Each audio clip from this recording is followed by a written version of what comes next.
I'm Greg Shondell with Himalaya. Behind me, the perfect donor vehicle. You have to use your imagination with where we start. This is a 1965 Series IIA. We found this one in our backyard in Beaufort, South Carolina. Today we're going to have a closer look.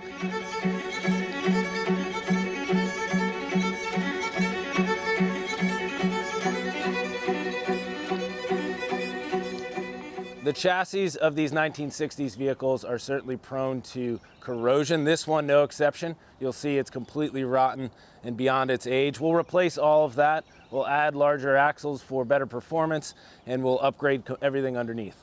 This one in particular, body filler, was used, to say the least, excessively. We'll reskin the whole exterior of the vehicle, replacing with all new factory body panels for the longevity of the vehicle. The original engine of this vehicle would have been a 2 1/4 petrol engine. An outstanding engine if you find yourself on a farm in England, but for us in the modern context, we're going to ditch all of that. Now that we talked about all the things we are not going to use, we can talk about some of the things we are going to use. All the galvanized trim on the vehicle is going to come off. It's going to be sandblasted and restored back to factory. The grille is going to be restored, the old badging.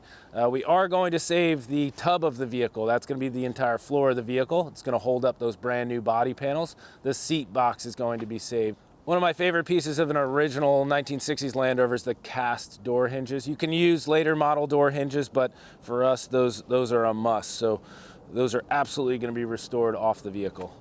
The bonnet of the vehicle from a body perspective is going to be the most time-consuming restoration piece for the project. We're going to completely strip this down, remove all of the old rivets, replace the internal structure, and then hand rivet every rivet back in.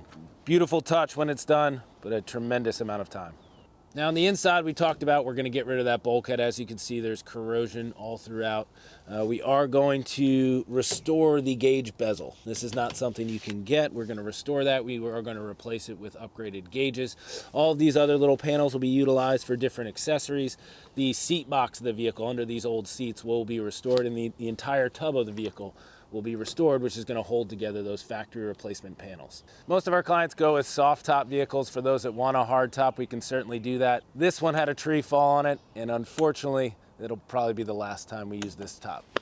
The discovery of it is one of the most fun aspects of the build, and we certainly appreciate we get to be a part of that. This one, we're looking forward to stripping it down and getting to work. As I mentioned earlier, you have to use your imagination on where we start with these vehicles. But when you look at something like this and think about all the thousands of hours our very talented team will have into this vehicle, it should make you appreciate all the effort. And we're certainly fortunate to have some very talented people that are building our vehicles.